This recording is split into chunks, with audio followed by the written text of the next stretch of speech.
A paz do Senhor, meus irmãos, sejam todos bem-vindos a mais um trimestre de gravações aqui no canal da IAD EBD, no segmento da UMAD EBD. Eu sou o professor Tiago Nascimento e hoje vou apresentar aqui para vocês a nossa pré-aula de abertura desse segundo trimestre de 2026, que traz como tema Entre a Verdade e o Engano. Então nós vamos ter aqui 13 lições que vão debater, discutir, refletir importantes questões da atualidade, importantes ideologias, relativizações, problemas filosóficos, morais e éticos que estão assolando então os tempos modernos, os tempos contemporâneos, né?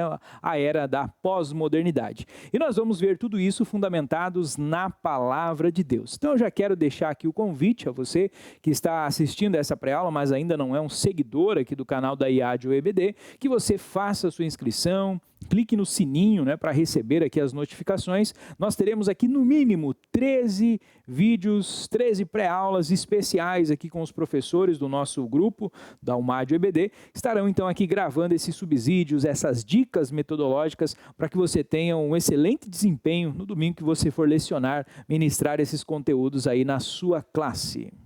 Então o tema do nosso trimestre é Entre a Verdade e o Engano, combatendo ideologias e ensinos que se opõem à palavra de Deus. Ou seja, nós vamos falar aqui de ideias, de questões filosóficas que estão moldando o mundo da atualidade e como que o jovem cristão pode se posicionar ou deve se posicionar em relação a estas questões então da contemporaneidade. O autor da nossa lição desse trimestre é o pastor Eduardo Leandro Alves, ele que é pastor da Assembleia de Deus na cidade de Rio Tinto, na Paraíba, é doutor em teologia e autor de diversas obras que foram publicadas pela Casa Publicadora das Assembleias de Deus, a CPAD. Então nós temos aqui um conceito sólido, um conceito bíblico para lidar com essas questões aqui que são muito importantes nos nossos dias.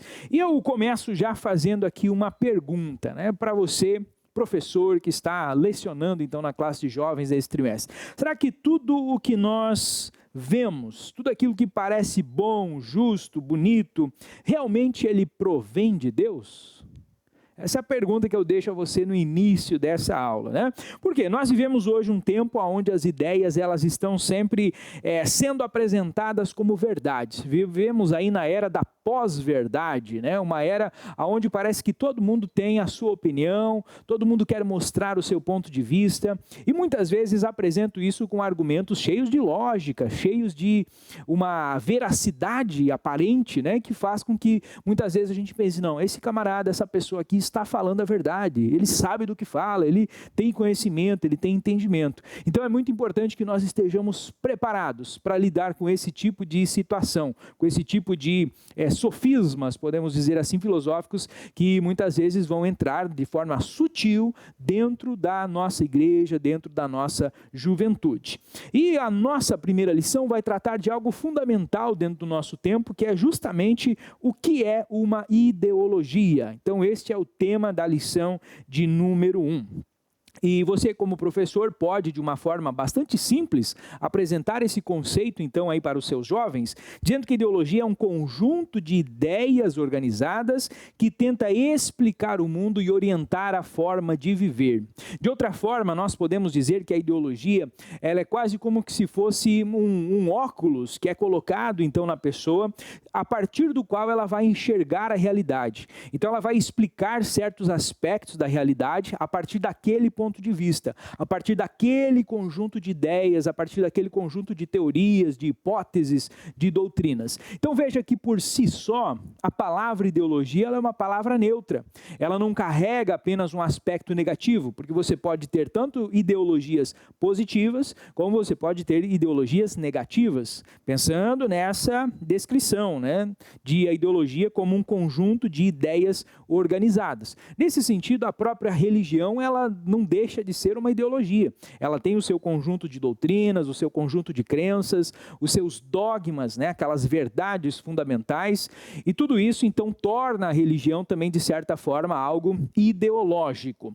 Agora, o problema não é existir ideias, o problema é quando essas ideias, elas tiram Deus do centro, é quando essas ideias não provêm de Deus, quando são ideias que tentam colocar o ser humano como um ponto referencial.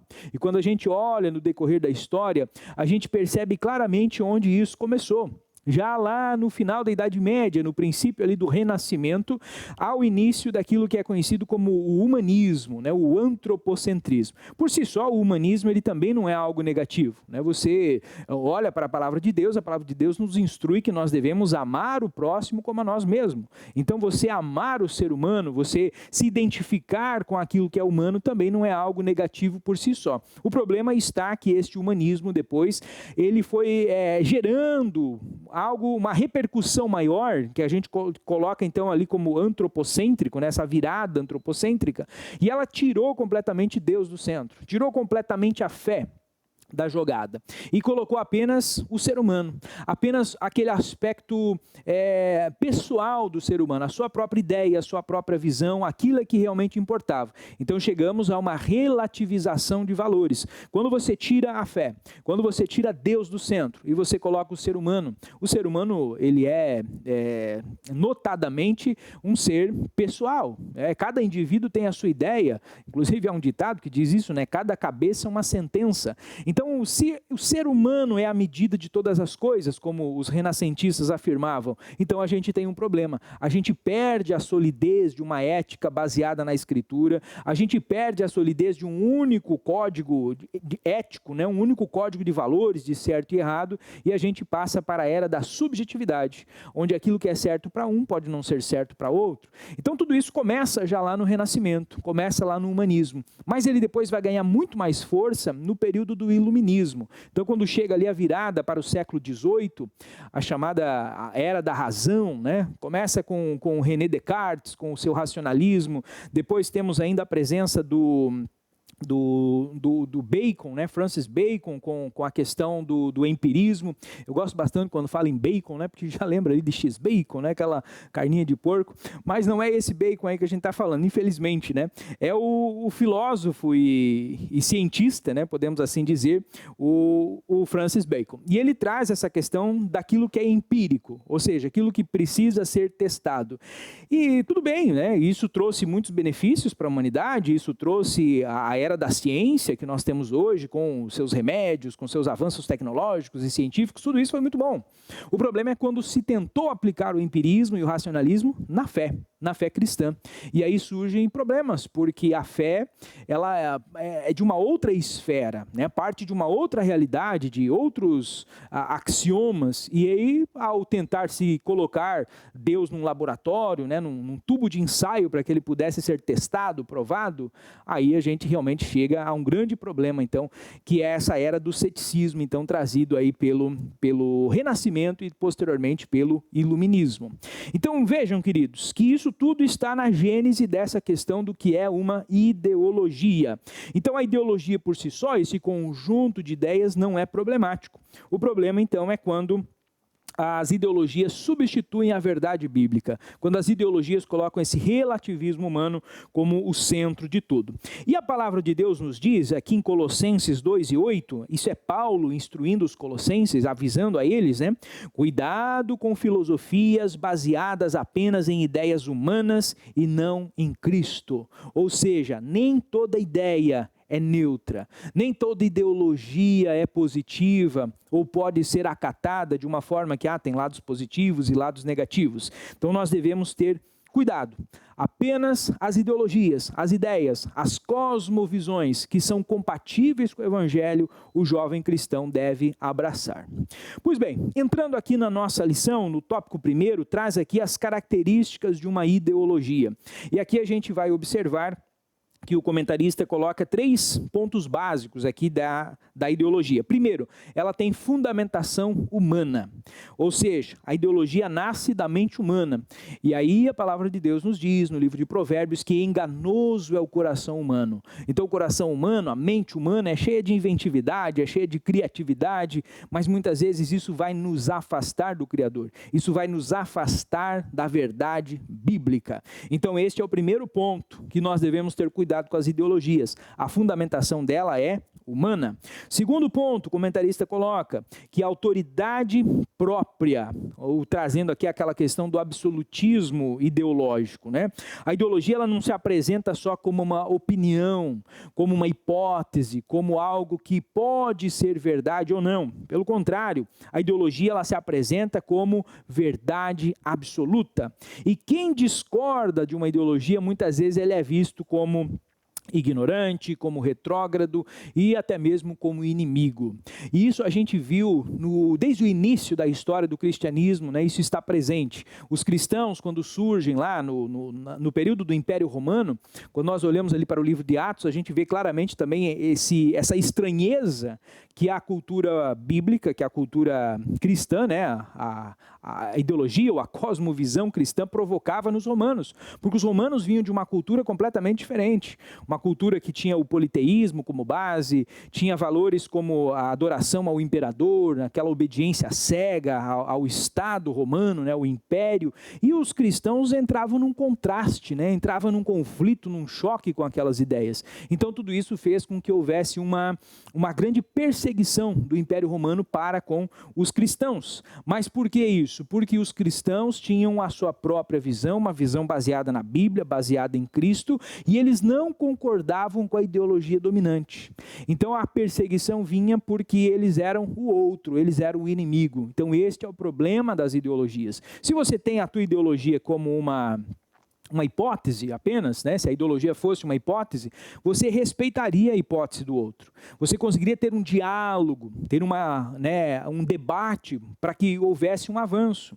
Isso nós vemos inclusive na questão política, né? É um dos campos aqui onde a ideologia mais floresce, a questão política. Quando você coloca duas pessoas que são ferrenhos defensores, assim, aqueles defensores radicais das suas ideologias, né? Vamos pensar aí, um radical de direita e um radical de esquerda para conversar, não vai ter diálogo, vai acabar em briga, vai acabar em discussão, porque eles não conseguem ver no outro nenhum ponto positivo, nenhum aspecto positivo, e pelo contrário, o seu conjunto de ideias é a verdade absoluta. Então não há espaço para debate, não há espaço para diálogo. Então este é um dos perigos das ideologias, porque elas se apresentam como um absolutismo ideológico, como uma autoridade própria, e quem discorda muitas vezes passa a ser perseguido. O comentarista também coloca que um terceiro ponto, uma terceira característica das ideologias é a sua resistência à verdade.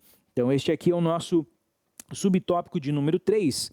As ideologias, elas não gostam de ser confrontadas pela Bíblia. Então a verdade bíblica, a verdade fundamental que nós cremos, que nós recebemos essa revelação através de Deus, ela acaba sendo então algo a ser diminuído, né? A verdade bíblica eles não gostam, eles recusam ela. Quando a palavra entra, ela expõe, ela confronta, ela corrige. Então muitas das ideologias, elas rejeitam a verdade bíblica.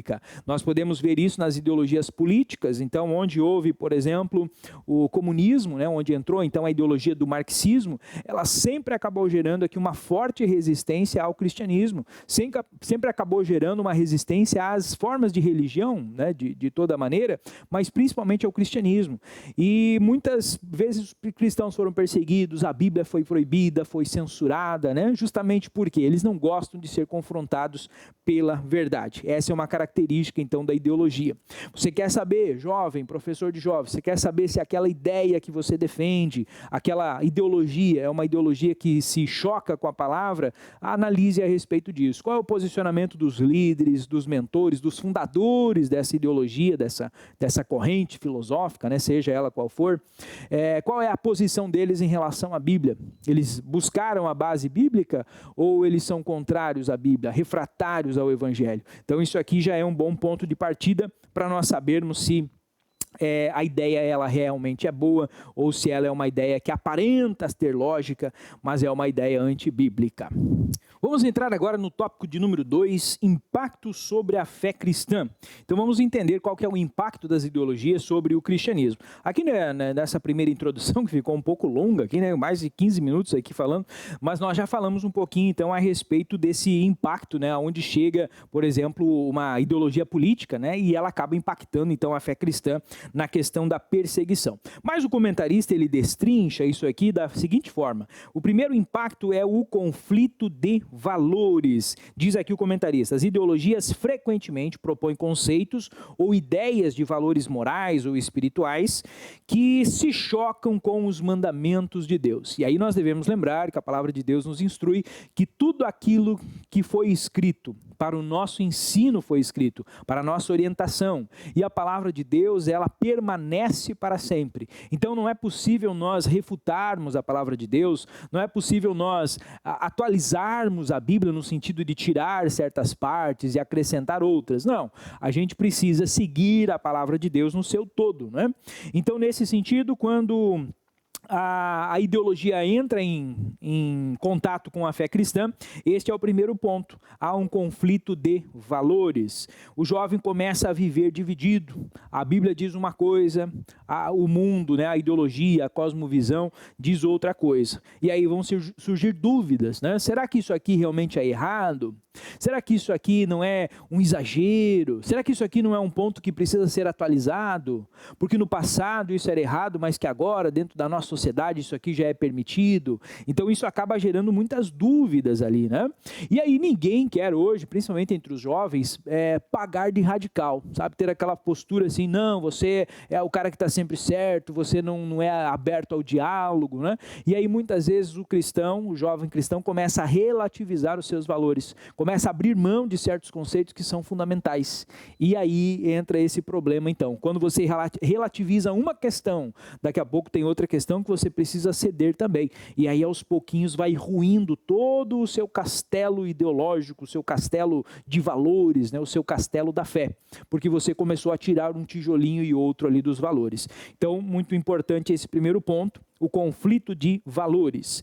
Um segundo ponto, o evangelho secularizado. Esse também é um impacto importante, porque vai dentro dessa visão que eu estava mencionando aqui, dessa atualização do evangelho, dessa atualização da Bíblia, né? Começa-se a tirar o que é pecado, né? Não vamos falar de pecado, né? Tem tanta coisa boa para falar na Bíblia, sobre perdão, sobre amor, sobre salvação. Por que vamos falar sobre pecado? Falar sobre arrependimento, falar sobre a cruz, né? Isso não precisa, né? Vamos fazer um evangelho triunfalista, vamos fazer um evangelho de vitória e destacar apenas as coisas boas da palavra de Deus. Isso nos lembra um pouco, talvez você professor que é um pouco mais da minha idade para trás, né? Hoje eu acho que ainda até existe, mas já está um pouco mais fora de moda. A famosa caixinha de promessas, que era uma espécie de caixinha mesmo, né? Com versículos selecionados que eram colocados ali. E aí eu lembro que as minhas tias, assim, mais antigas, né, elas tinham, né, deixavam lá em algum ponto da casa, lá na mesa, enfim, é bem bonito aquilo ali. E aí tudo meio que substituía a palavra de Deus pela caixinha de promessa. Então ia lá de manhã, tu pegava o versículo para ver qual que vai ser o versículo do dia, né?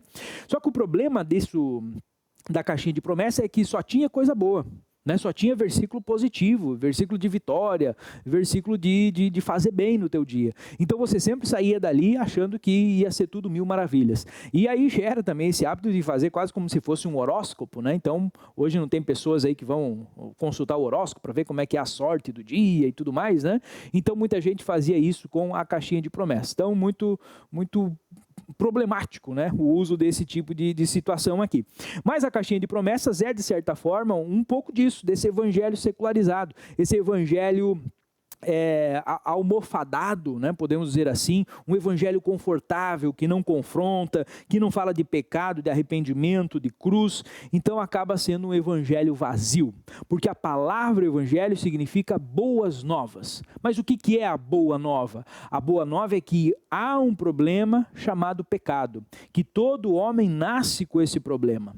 Todo homem nasce corrupto, corruptível, mas que a boa nova é que teve Jesus, e Jesus veio e na cruz do Calvário, ele levou sobre si o nosso pecado, ele resolveu completamente esse problema, e agora, mediante o nosso arrependimento, mediante um processo de conversão, né, de mudança de vida, a gente pode ter acesso ao perdão de Deus, à salvação. Então essa é a boa nova do Evangelho. E quando você tira o pecado, quando você tira a cruz, quando você tira o arrependimento, você tirou o Evangelho. O que é que sobra do Evangelho, da história da salvação, se você começa a tirar esses pontos que são um pouco mais espinhentos? Então o comentarista vai nessa linha, né, de que um dos impactos sobre a fé cristã é o Evangelho secularizado, um Evangelho sem cruz, um Evangelho com um Jesus diferente daquele que a gente realmente conhece. E o terceiro ponto, concluindo este tópico, é o ponto da ameaça à integridade da fé. Porque se realmente você começa a tirar um ponto aqui, um ponto ali, você começa a fazer concessões para que as ideologias, né, entrem dentro do Evangelho, há pessoas, por exemplo, que conseguem analisar a Bíblia e dizer que Jesus foi um camarada que era de esquerda.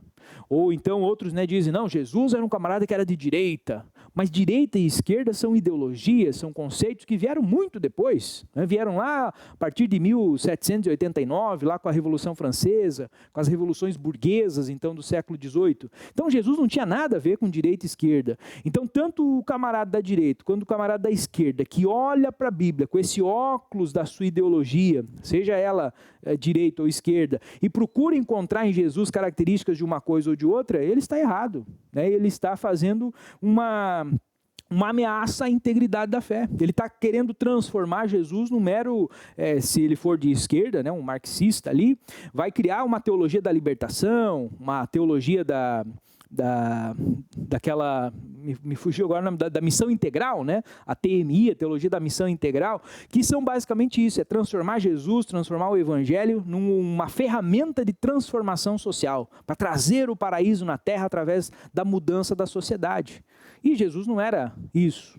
Não era apenas isso, porque Jesus também gerava essa transformação social, mas Jesus ia muito além disso. E da mesma forma, se você analisa com o óculos da direita, não, porque Jesus defendia a questão aqui das liberdades, né? Liberdade de expressão, liberdade, direito à propriedade, direito à vida, Jesus defendia meritocracia lá na parábola dos talentos, né? Você também está transformando Jesus em algo menor, você está querendo encaixar Jesus na sua ideologia, e isso também é algo que é extremamente nocivo. Então Jesus não é esquerda, não é direita, Jesus é de cima. Eu gosto de usar essa expressão, né? Jesus está acima, Jesus está para muito além dessas questões. As ideologias, elas são coisas terrenas que vão ficar por aqui mesmo. Quando Jesus vier, vai ser tudo transformado, vai ser tudo diferente. E há quem talvez brincalhonamente possa pensar, então na verdade Jesus era um monarquista, né? Porque quando ele voltar ele vai instaurar o reino de Deus na terra, então se é reino tem rei, então é monarquia, né? Então não é por esse lado aí também. Então muito cuidado nós devemos ter, porque senão a gente ameaça a integridade da fé. Começamos a fazer concessões, começamos a transformar a fé, o Evangelho, em algo menor, para que ele caiba nas nossas ideologias. E por fim chegamos aqui ao nosso tópico final, tópico 3, a defesa da verdade bíblica.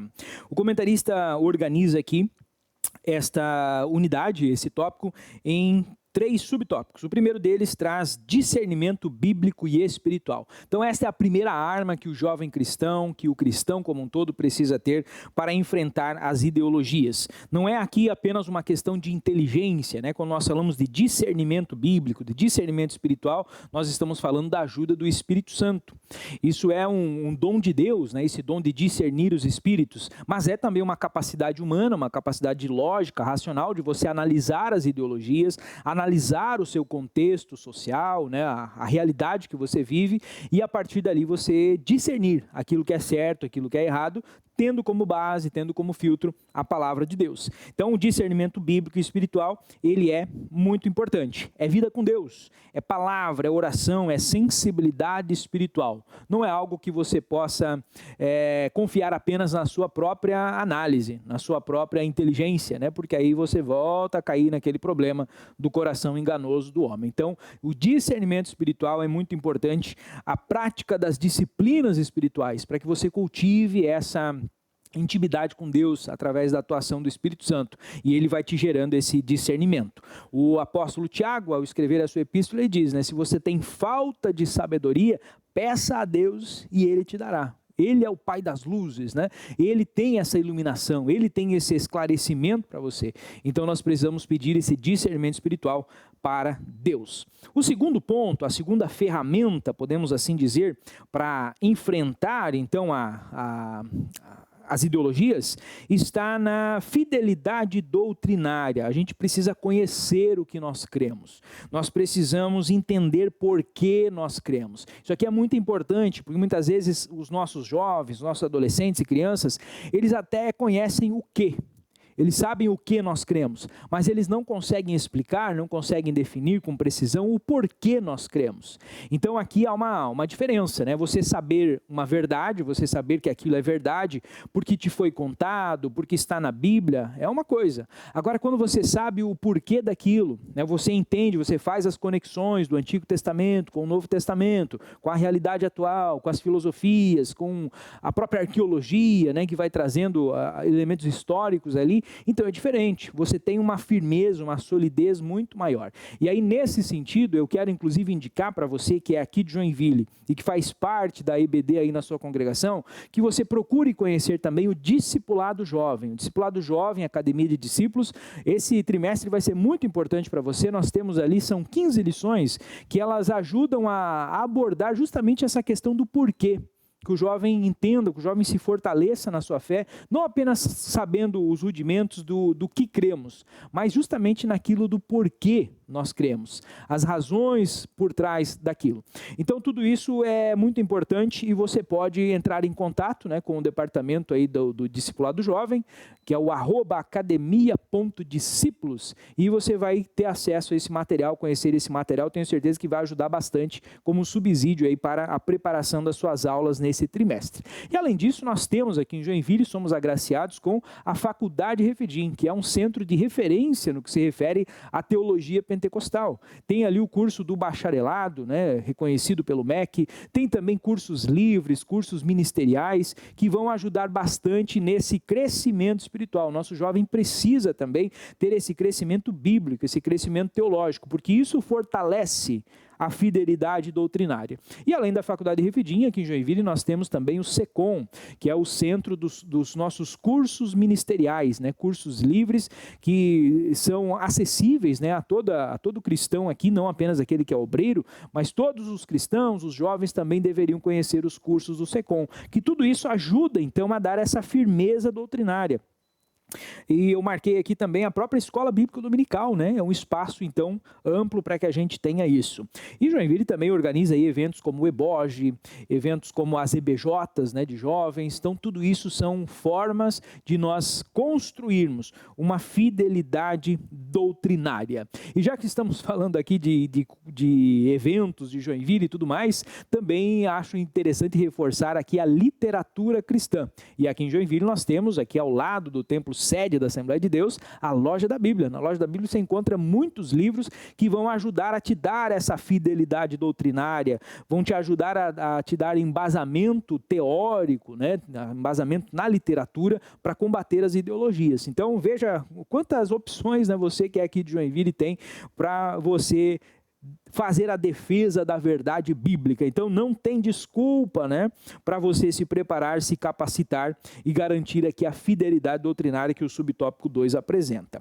E o último subtópico trata aqui de combatendo as ideologias. Então, o combate às ideologias ele é necessário. O comentarista Eduardo Leandro Alves coloca assim, ó, precisamos estar firmes na palavra, atentos ao que ouvimos e vemos, e buscando discernimento através do estudo bíblico, da oração e do Espírito Santo. Então a luta contra as ideologias ela vai além de um conhecimento intelectual, ela vai além de um conhecimento filosófico, teórico. Nós precisamos de conhecimento espiritual. Nós precisamos, a palavra de Deus nos diz, né, que a nossa luta não é contra a carne e o sangue, mas contra as hostes espirituais da maldade. Então nós precisamos nos fortalecer espiritualmente. Então nesse trimestre, querido professor, eu indico a você que faça isso. Busque levar os seus jovens o melhor conteúdo no que se refere aqui ao conteúdo teórico, mas que traga também para eles um crescimento espiritual. E aí, nesse sentido, eu quero dar aqui como uma dica metodológica que você pode utilizar não só nessa lição agora, mas nas demais lições do trimestre, que é a metodologia da Academia de Discípulos, que é esse material que eu mencionei aqui a respeito do discipulado jovem em Joinville. A Academia de Discípulos, ela se organiza numa metodologia baseada, muito parecido aqui com a questão da escola bíblica dominical. Então, eu achei interessante trazer isso aqui para você, professor de jovens, para que você também aplique isso nas aulas da EBD. Então, como que funcionaria esta metodologia Academia de Discípulos? Num primeiro momento, você vai lecionar a sua aula, como nós fizemos aqui hoje. Acho que passou um pouquinho do tempo, né, daquilo que seria uma pré-aula, né, vai dar aqui mais de 40 minutos, mas você pode organizar então a sua aula, digamos que você tem ali 1 hora, para que você gaste 30 minutos, 40 minutos com esse conteúdo teórico. Então você vai explanar o assunto da lição, como nós falamos hoje aqui a respeito das ideologias. Então você apresenta tudo isso de forma coletiva. Depois, o segundo momento é o que nós chamamos de organização de microgrupos. Então você vai dividir a sua classe em... Aí vai depender da quantidade de alunos, mas né, vai dividir pelo menos em 2 grupos. Digamos que você tem ali de 10 a 12 jovens, então você pode organizar 3 grupos de 4, 5 jovens. Talvez pode dividir por gênero, né? Meninos em um grupo, meninas em outro grupo. E esses microgrupos, a ideia do microgrupo é para que eles todos tenham tempo de participar. Que aí você vai ter mais uns 10 ou 15 minutos finais aqui da aula, para que dentro do microgrupo eles conversem, eles discutam, eles reflitam a respeito de alguma questão daquele encontro. Então, no nosso caso aqui, hoje, né, falamos a respeito das ideologias. Então, você poderia propor uma discussão ali dentro do microgrupo que seria a seguinte, com base em tudo que foi falado hoje sobre ideologias, como que eu, enquanto jovem, posso me posicionar a respeito das ideologias? Então, analisar, né, o contexto, quais são as ideologias que estão ao meu redor hoje e como que eu estou enfrentando, como que eu estou lidando com elas. Será que eu estou me envolvendo nas ideologias e deixando a palavra de Deus de lado? Ou será que eu estou realmente combatendo as ideologias com a verdade da palavra? Então se coloca essa questão aí para que eles discutam. Se você fosse discutir isso no grande grupo, né, que seria uma possibilidade, e se tiver ali 10 pessoas e cada um for falar 1 minuto, então você já gastou os seus 10 minutos. Então a ideia do microgrupo é isso, é que você divide em grupos menores e eles conseguem então dentro do microgrupo ter mais tempo de falar. Então cada um vai dar a sua opinião e ao final desses 5 ou 10 minutos, você fala para eles, agora vocês precisam sair daqui com uma meta SMART. O que é a metodologia SMART? É aquela questão que vem do inglês, né, o SMART, de ser específico, de ser mensurável, de ser atingível, relevante e temporal, baseado em tempo. Então ele precisa sair dali com uma meta, um objetivo a ser cumprido naquela semana. Então todos dentro do microgrupo vão ter de chegar num acordo e dizer, não, com base no que a gente discutiu então sobre as ideologias, entendemos aqui, por exemplo, que são as ideologias políticas que estão nos afetando mais. Cada grupo vai ter ali a sua realidade. Então são as ideologias políticas. Então agora a gente vai se comprometer a nessa semana fazer então uma meta específica, atingível, mensurável, né? Aquela coisa toda ali do SMART, para que a gente faça já nessa semana a aplicação dela.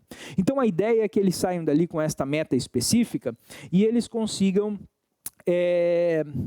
atingir durante a semana um nível de espiritualidade maior. Então, digamos que eles imaginaram, né, eles definiram que são as ideologias políticas. Então, você pode até, inclusive, ajudar eles nesse momento, né, dessa hora da ação, na hora da meta SMART, apresentando, por exemplo, né, o que você pode fazer, então, para melhorar a sua comunicação com a palavra de Deus, o seu conhecimento da palavra de Deus. E aí eles podem fazer uma meta, por exemplo, de ler 10 minutos a mais da Bíblia todos os dias daquela semana. Então, ler a Bíblia 10 minutos a mais por dia é uma meta que se encaixa na questão do SMART, porque ela é específica, né? É ler a Bíblia 10 minutos a mais. Ela é mensurável, porque o jovem vai saber medir se ele conseguiu atingir ou não, né? Coloca lá um cronômetro e vai até dar os 10 minutos. Ela é atingível, porque 10 minutos por dia todo jovem tem. Se eles acharem que não tem 10 minutos, você pode pedir para eles pegar o celular, né? Pega lá o celular e abre ali aquela parte lá do gerenciamento, lá, que mostra quantos minutos ficou em cada aplicativo por dia. Mesmo sendo domingo de manhã, eu tenho certeza que eles passaram mais de 10 minutos em algum aplicativo lá que talvez não precisasse. Então, tempo nós temos. O que a gente talvez não esteja fazendo é um bom gerenciamento desse tempo. Então é atingível, é plenamente atingível você tirar 10 minutos para fazer uma leitura bíblica. É relevante ler a Bíblia 10 minutos por dia? Em 10 minutos você consegue ler talvez uns 2 capítulos por dia. Eu acho que isso é extremamente relevante, né? Você conseguir fazer um estudo diário aí de 10 minutos, com certeza você consegue, até mesmo em um ano, você lê a Bíblia inteira, se você reservar 10 minutos por dia, né? É bem capaz de você conseguir. Então é extremamente relevante 10 minutos de leitura bíblica por dia. E temporal, né? Caso tenha baseado em tempo, vai ter, né? Porque aí o jovem vai dizer, a partir dessa semana, vamos tirar 10 minutos todos os dias. Então esta seria uma meta extremamente smart, extremamente relevante e extremamente adequada àquilo que foi discutido então a respeito das ideologias. E seria uma espécie de vacina então que esse jovem estaria tomando contra as ideologias. Claro que eu estou dando aqui um exemplo, né? Os seus jovens com certeza são extremamente criativos e vão ter aí metas que vão até surpreender vocês. Agora, qual que é a ideia dessa metodologia então da Academia de Discípulos? É que daí no domingo seguinte, quando reunir esse microgrupo ao final da aula, a primeira coisa que eles têm que fazer é uma prestação de contas. Vai reunir de novo aquele microgrupo e aí eles vão ver entre eles. Você conseguiu ler os 10 minutos? Foi todos os dias? O que isso te trouxe de benefício? Então usa ali 5 minutinhos para que o microgrupo discuta a respeito da meta da semana passada. E isso vai fazer com que eles vejam, né, se pode ser melhorado, se pode ser mais de 10 minutos, se pode ser menos, né, vão fazer esses ajustes. E a ideia é que deem continuidade. Então, na segunda aula, na aula da segunda semana, eles vão continuar lendo 10 minutos por dia, mas aí eles vão fazer um novo combinado. Então, vai ter uma nova meta SMART na aula de número 2. Vamos até ver aqui, o tema da outra aula é a falácia do materialismo histórico, né? Então eles vão elaborar uma outra meta naquela semana, que vai daí combater também o materialismo histórico. Vão continuar lendo a Bíblia 10 minutos e vão ter mais uma. Então veja, se você conseguir colocar essa metodologia em ação aí no seu grupo de jovens, na sua classe de escola bíblica dominical, quando chegar no final do trimestre, eles vão estar praticando 13 hábitos, né? 13 metas, 13 práticas que com certeza vão fazer muita diferença na vida deles. Então, oxalá você leve essa dica adiante, né? A gente coloca aqui como uma dica. Se você quiser mais detalhes, também nos siga lá no @academia.discípulos. A gente vai ter todo o prazer de passar para vocês esse material, né? Todos os subsídios sobre a metodologia SMART, a ferramenta 5W2H, que também é algo que nós utilizamos ali no discipulado jovem. E então eu tenho certeza que pode ser uma ferramenta muito importante para que o teu jovem saia dali não só com conteúdo teórico, mas também aplicando 13 lições, 13 metas, 13 práticas que ele vai aplicar na vida dele. E no próximo semestre ele vai estar mais fortalecido, mais apto a combater, a discernir as ideologias e certamente ser um cristão melhor. Eu espero que essa aula tenha contribuído, né, para você ter ideias, para você ter aí alguns insights para a sua aula desse domingo e também do próximo, do trimestre, né, no decorrer do trimestre. Então, fico à disposição, vou colocar um comentário também aqui na área de comentários e você pode me chamar e a gente vai conversando aqui pelo YouTube também e trocando ideias a respeito da Escola Bíblica Dominical de Jovens. E reforço o convite. Siga o canal, assine, dê um like nesse vídeo, compartilhe para os seus alunos, para os seus colegas, professores e conte conosco aqui da IADIO para mais um trimestre abençoado na nossa classe de jovens. Deus abençoe e até uma próxima oportunidade.